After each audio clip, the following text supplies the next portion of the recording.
What do you remember about those times, particularly, especially as a young person growing up? Virginia shared a lot of the things from what she experienced, but what was it like in downtown Mud Lake? One of my early, most vivid memories was December 7th, 1941.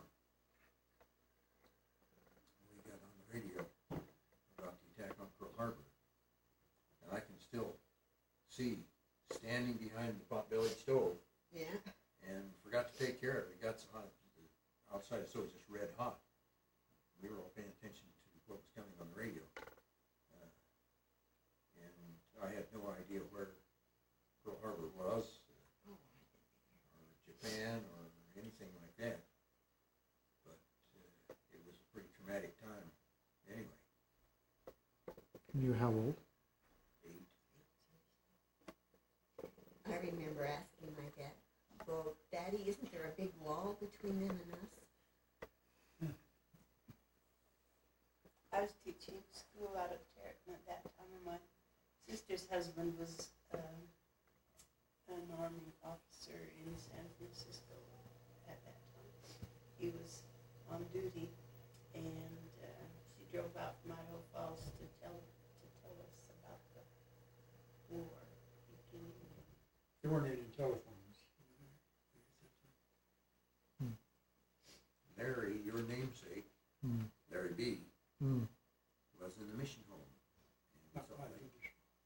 He was visiting me in Provo on the 7th of December. He was on his way to the mission home. Yeah, he entered the mission home the next day.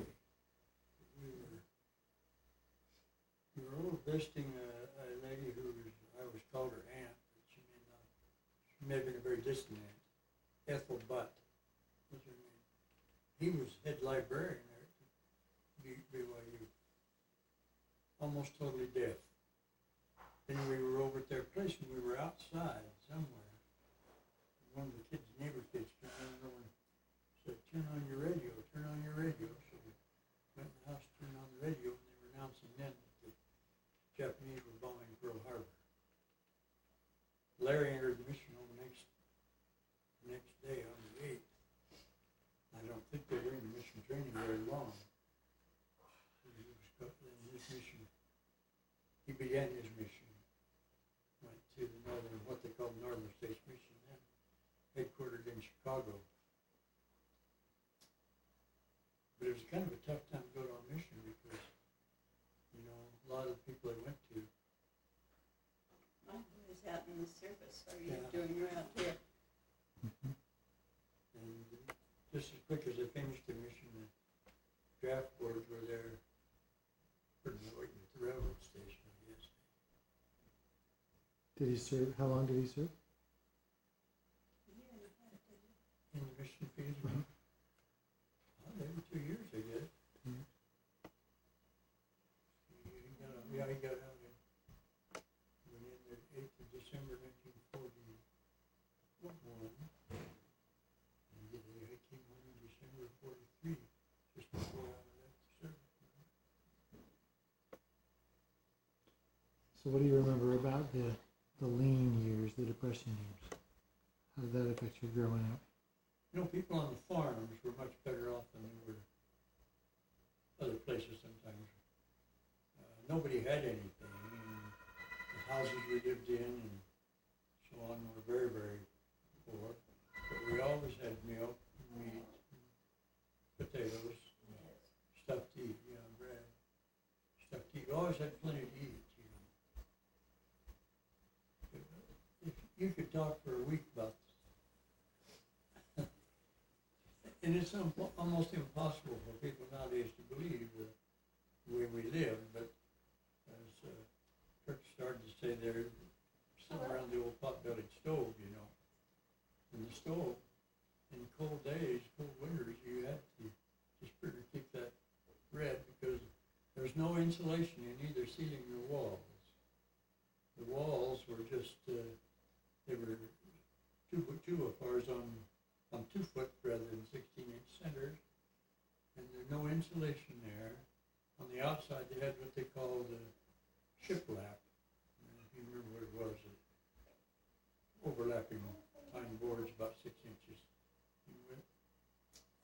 piece of building paper. That was just kind of a heavy paper. Inside they had, on the inside wall, they had what they called, on our house, beaver board. It was like taking a cardboard box about about quarter an inch thick, just stacked on there. The floors, there was no foundation under the house, and this is true of most of the houses in our area. There were no foundation under them. The wind blew under them, and we talked about it today that they didn't have stick-on linoleum, of course. They just buy a 8.5 by 11 sheet of linoleum like that. Congolium rubber. Yeah. When the wind would blow up underneath, that linoleum would buckle up. It's not as high as I've got my hand. Kirk said 4 inches. Well, I used to run around and jump on the bubbles. Yeah. Can you imagine how cold that was? But you know, everybody was in the same boat. We were poor, but we didn't realize that we were poor because everybody around us was in the same condition. We didn't know we were poor. You're They just made as their rich own as everybody else. entertainment, you know. Yeah. Made their own entertainment, hunting rabbits and stuff. We did a lot of rabbit hunting because they were There's plenty to hunt. thicker than flies around there, yeah. We didn't need them, but some of the people, Some people did. at least according to rumor, did. Uh-huh. Jackrabbit meat is probably second to boiled owl. Yeah, right. And in that neighborhood. Yes. But I can remember Larry and I sitting out on the haystack on a sunny winter day. The sun shining, so it was fairly warm sitting there on the stack with our 22s. And there's the rabbits, they just, seen these pictures, the Indians circling the pioneer trains? That's really what those rabbits did. They'd go around and around and around. If you let them go, they'd get a little closer, and pretty quick they'd be in there eating the stack. So we'd sit on there and sit there for hours, warm afternoon, just shooting rabbits. There'd be a row of rabbits left around there the next day. Now that sounds unbelievable. They were really that thick. And they didn't do it for sport, they did it in many senses for self-preservation. Because those bunnies would eat under that haystack. And you'd see a stack with a cavity a foot high and a foot deep. Looked like a toadstool. Yeah, around the bottom of that stack. Hmm. Every bit the rabbits ate, the sheeps didn't. And they'd have these rabbit drives, which I think you got a picture of them on your film. Yeah, it doesn't show up real well. They were much more gruesome than that. But they'd set up a kind of Very a trap at gruesome. the end, you know, in that pen made of this snow fencing. And then they spread some wings out this way. People would gather and push in toward them over. This was years later, but I remember we had a rabbit drive across 2 sections of land. There'd be 2 square miles of land. And we got 10,000 rabbits and 2 coyotes in the pen. They'd push them all into this little pen, and then they were just thick, you know. People would get in there with clubs and kill the rabbits, and they'd be piled up along the fences. They'd be piled up there 2-3 feet high around the fence, you know. As they got done, they'd start throwing the rabbits out, and there'd be a live one come out from under the heap, you know, and then everybody'd be wild after that. Wow. I went on one rabbit drive. Only one. That's all it took. That's all it took. So you needed, were you with Kirk? No, I wasn't with Kirk. I don't know where you were. I don't know either. He was in the pen with the rabbits. Probably was. But I remember whoever I rode down with to wherever we went, I went out and sat in the car. Didn't want to watch them kill bunnies. Mm-hmm. But they aren't pretty bunnies. Jackrabbits are kind of ugly. Well, they are, but yet, when they were hurt, they would just cry. They'd cry like a baby. They'd sound just like a baby crying. It was unbelievable. Hmm. But you know, there really wasn't any way to get rid of those things, and they just ate people out of house and home. But it was kind of fearsome to see the way some folks responded. I couldn't stand the slaughter part of it. It was, But they always had coffee and donuts at the end, along with the rabbit fur. Yeah, I'm sure. The fur and dust and stuff would fly. And but the depression situation, we didn't have much, we didn't expect much, and nobody else had much to speak of. But we always had enough to eat and to wear. I can remember men coming along in the fall and offering to work through the winter for board and room, you know, or and a new pair of overalls in the spring. new pair of overalls in the spring, you know. And those were young men. I mean, some of them went to college afterwards, you know. From there, that means how tough employment was to get. So we were really, we were blessed above and beyond the people who lived in cities and so on. But you know, a lot of the people were a lot closer than they are now. Oh, yeah. A lot more responsive to the needs of others, I think, than we see now. Not in Mud Lake. They're still really good to each other. Be awfully hard to starve in Mud Lake. Well, that's good to Even know. now. Had to People work are at it. really good. We were talking today there about Christmases, you know, at that time.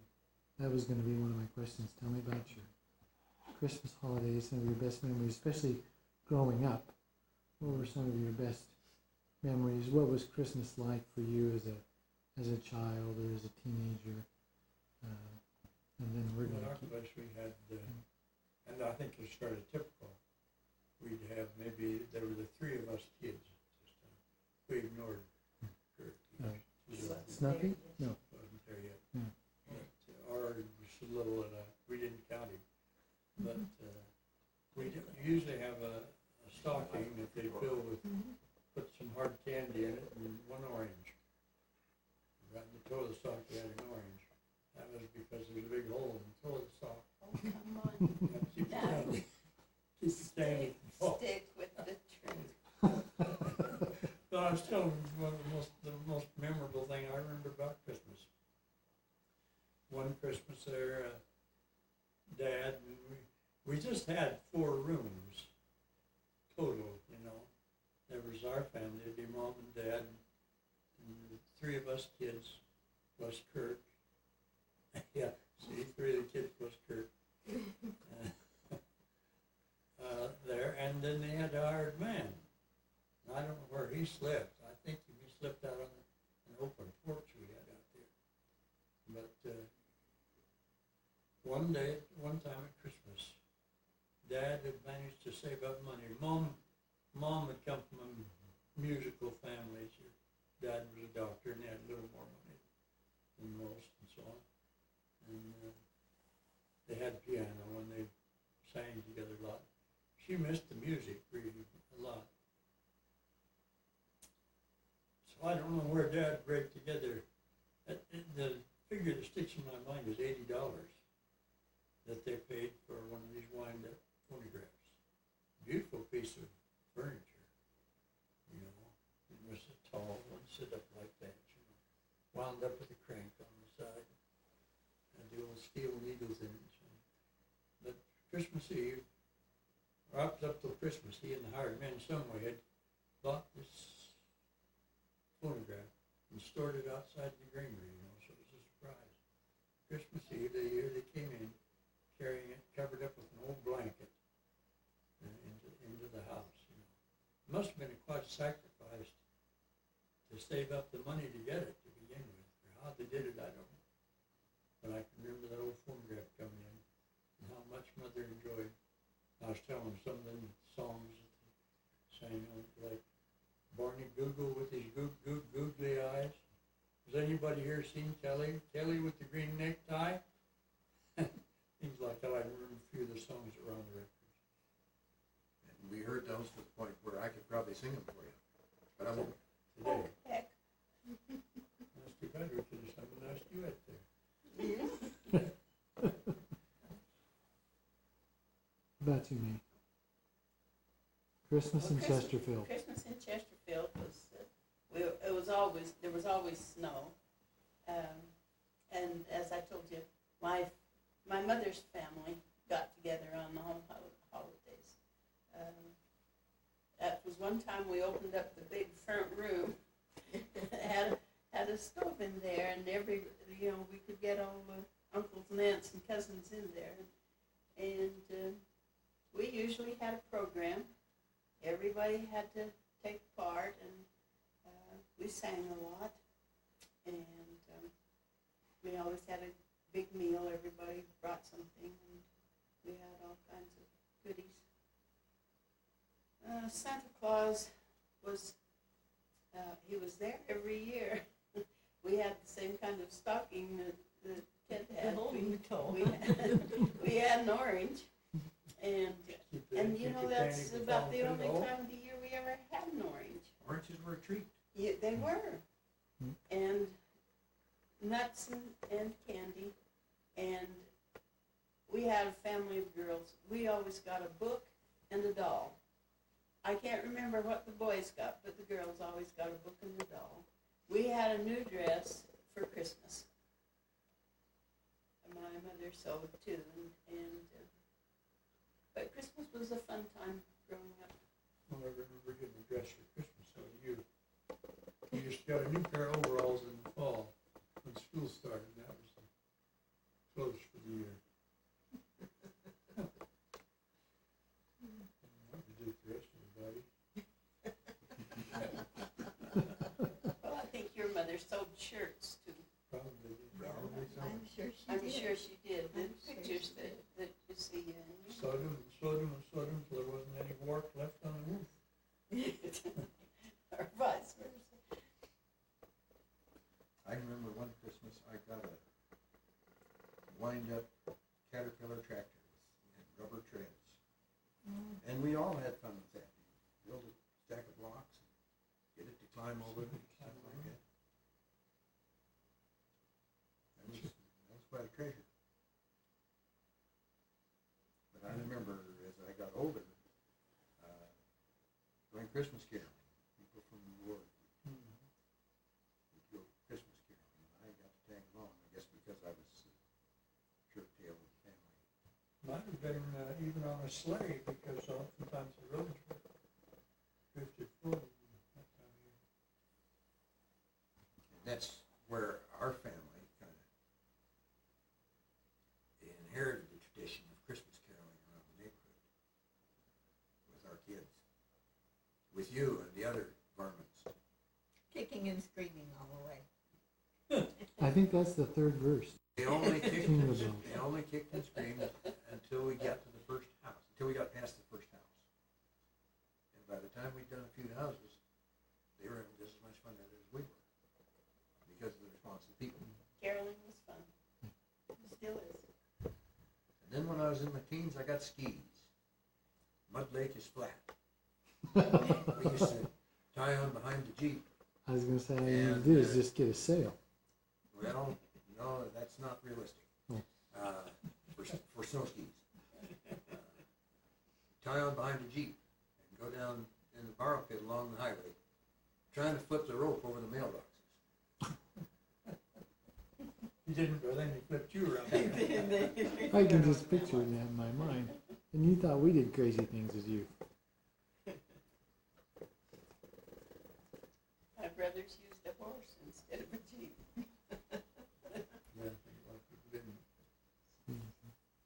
So tell me about your high school days and dating, or just things you did in high school. Tell us about that. Where you went now in Mud Lake, you went over to Roberts. So we went to high school in Roberts. Mm-hmm. They had a bus that took us into Roberts. First bus that I guess when I was a freshman, probably a guy had he bought him a new Chevrolet car, 1934 model, and they had we had 5 kids riding, going over to Roberts to high school. That was your bus? That was the bus. Following years, they had a pickup with a little hood on it. One year they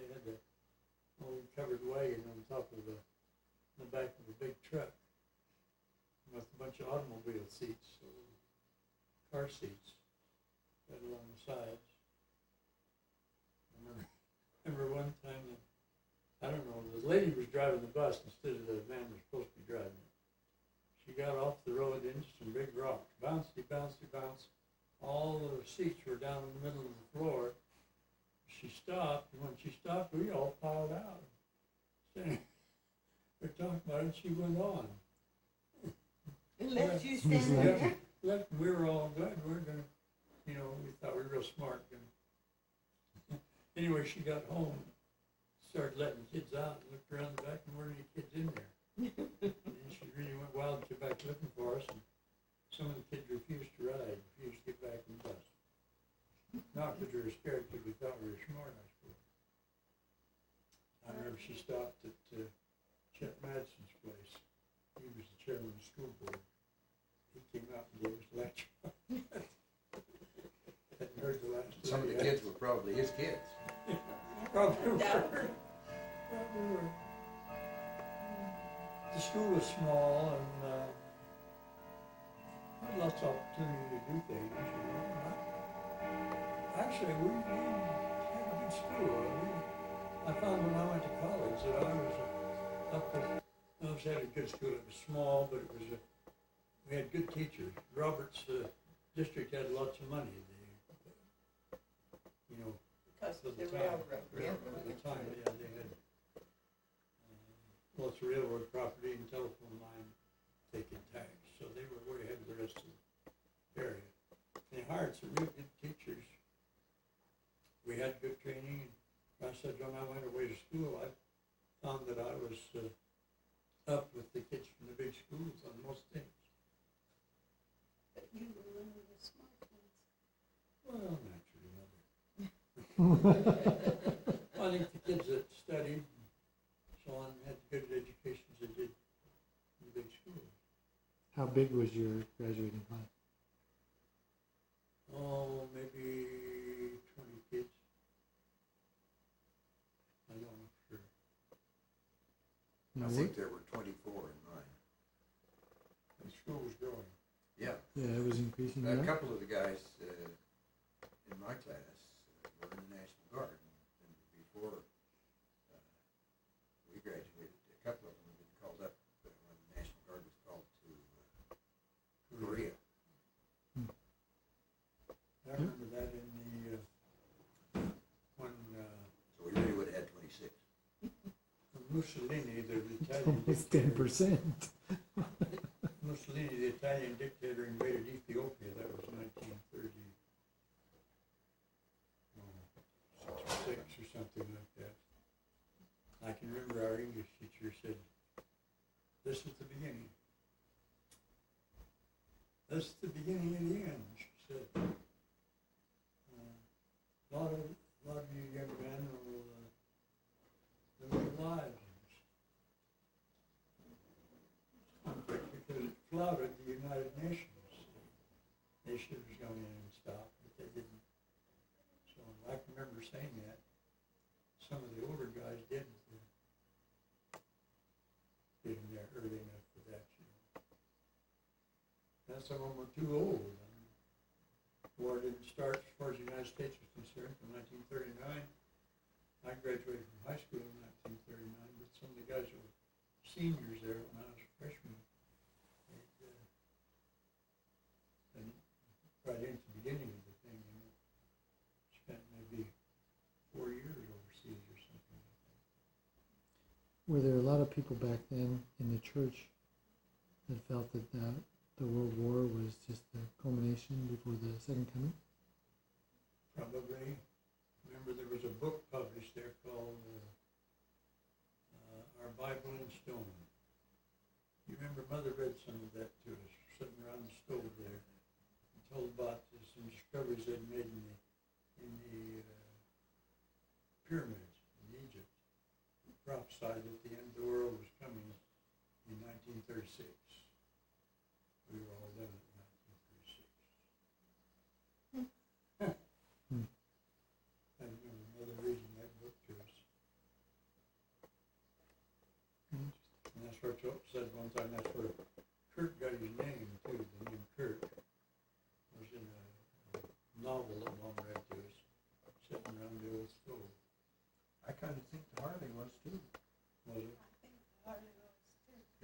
because the doctor came on a motorcycle.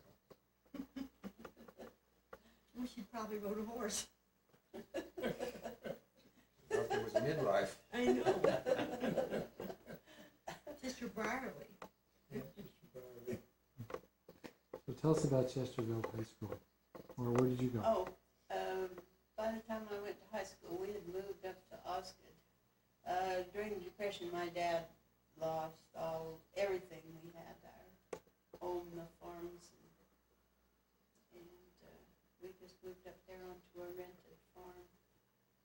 And Idaho Falls High School didn't have room for us at that time. We lived about 10 miles northwest of town. And Ammon High School, over 5 miles east of Idaho Falls, was happy to have more student enrollment. So I don't know what the financial arrangements were, but we rode a school bus, and it was a truck with, we didn't have car seats, we had boards, along the sides and down the middle of the bus.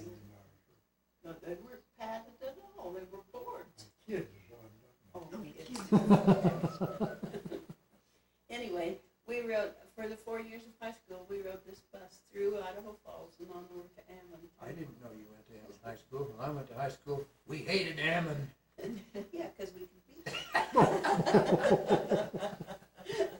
Manny, you also told about riding in a sleigh in the wintertime, Oh, tipping well. over. Yeah, sometimes the roads were blocked so that you couldn't get the school bus around, and we had an old sheep camp, and we had a little fire, a little stove in that to keep us warm, which went around to the different places, and we had to go through the fields because the roads were blocked. One time we tipped over. My sister got her face burned on the stove, but didn't burn the thing up or anything. Anyway, but then that would take us to meet the bus, and then we would. Sleigh turned the corner too quick, or one runner cut in, tipped over, and the other kids in that stove were all piled up in the middle. But it was good. We enjoyed school. Funny thing about it, Larry, nobody ever sued the school district for that either. Amazing. They were just happy to For not the have to school. walk.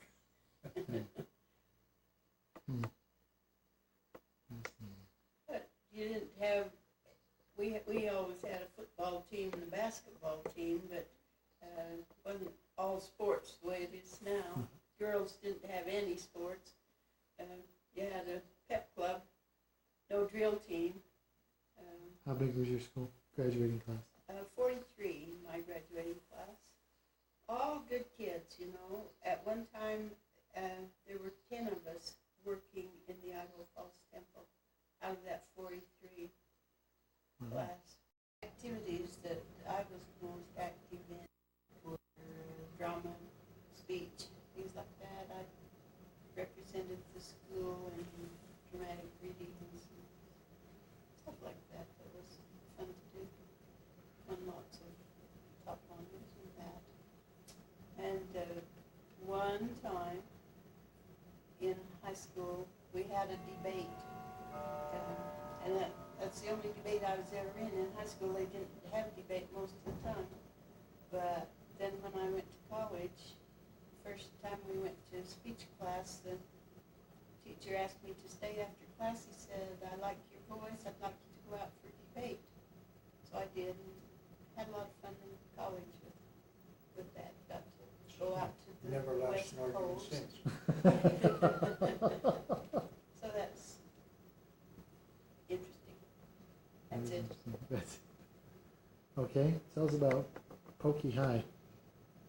Well, that was entirely Da, different. da, da, da, da, da.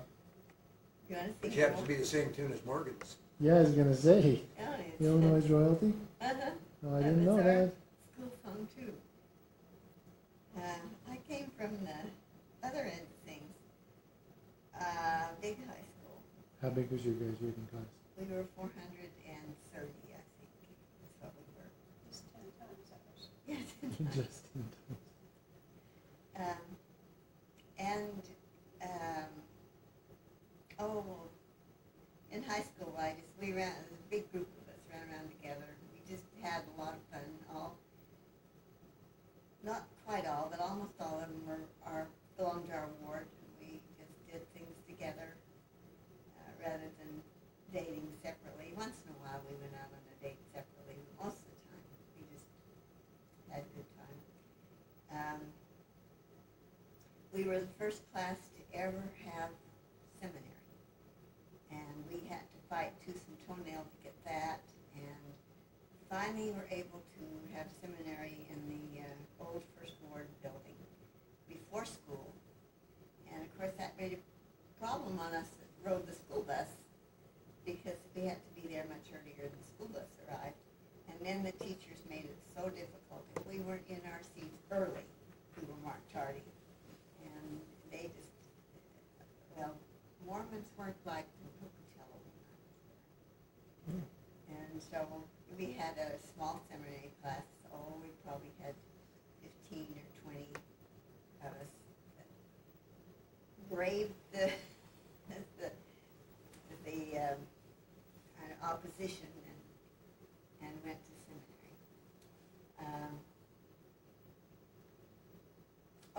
The activities I did. Let's see. Well, I was a senior. When I was a senior, I was elected the best dressed girl in the senior class. On account of mom's sewing. On account of mom's sewing machine. I was, I don't know what they call it, not princess, whatever the FFA? Sweetheart? Sweetheart, that's what they call it. I was the FFA sweetheart for that year. I was, I guess, very popular. And she's been a sweetheart ever since. Mm-hmm. He gets a second piece of bread. But not 2 days in a row. No. I did belong to what? Oh dear.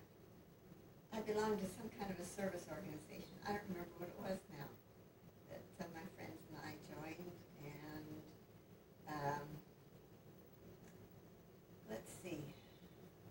I didn't act in the place, but I was behind the scenes and helped do the costumes, do all the behind the scenes work, stage scenery and things like this.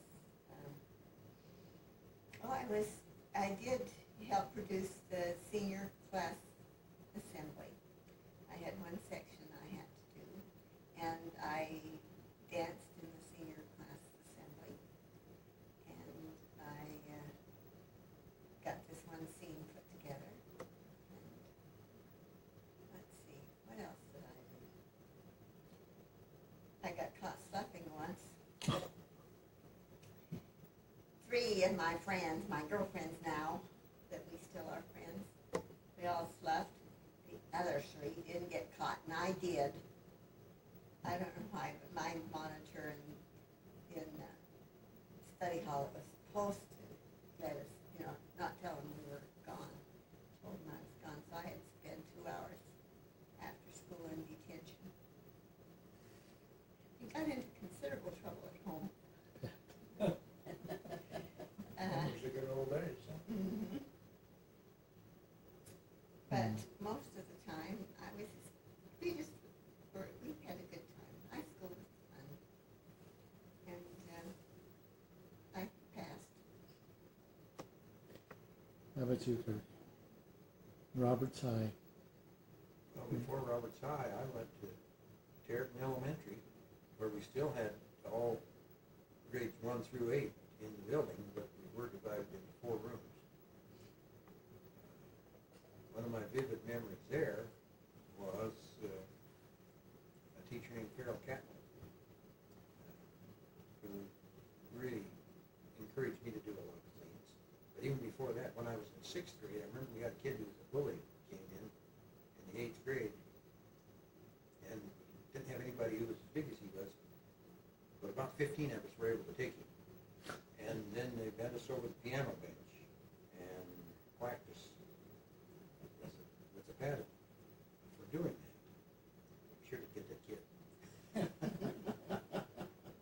did any of your parents sue the school board for lacking? No, they didn't. Oh, okay.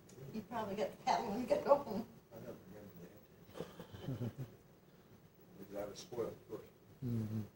In a little bitty high school, I was in everything. Sports, speech and drama, I was in all the school plays.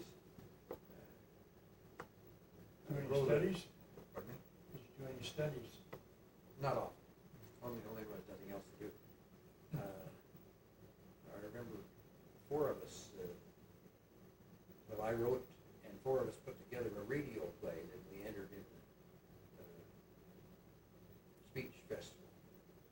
And after that, we called ourselves the Actors Guild. And we thought we were pretty big stuff, whether we were or not. The play, as I recall, was pretty gunky. But that was my first play. Yeah, Well, look I what did. he went on to do. Yeah. I did play on the basketball team, and the football team, and the baseball team, the track team. And that's probably about all we did. Sounds like all we did. It I was, liked today's school. And from it, he has 2 titanium knees nowadays. yeah, I didn't sue him. I never thought of that. Probably should have. All their fault. Yeah. But I had a good experience, and as Ted said, I think I was probably as well prepared as most of the other kids.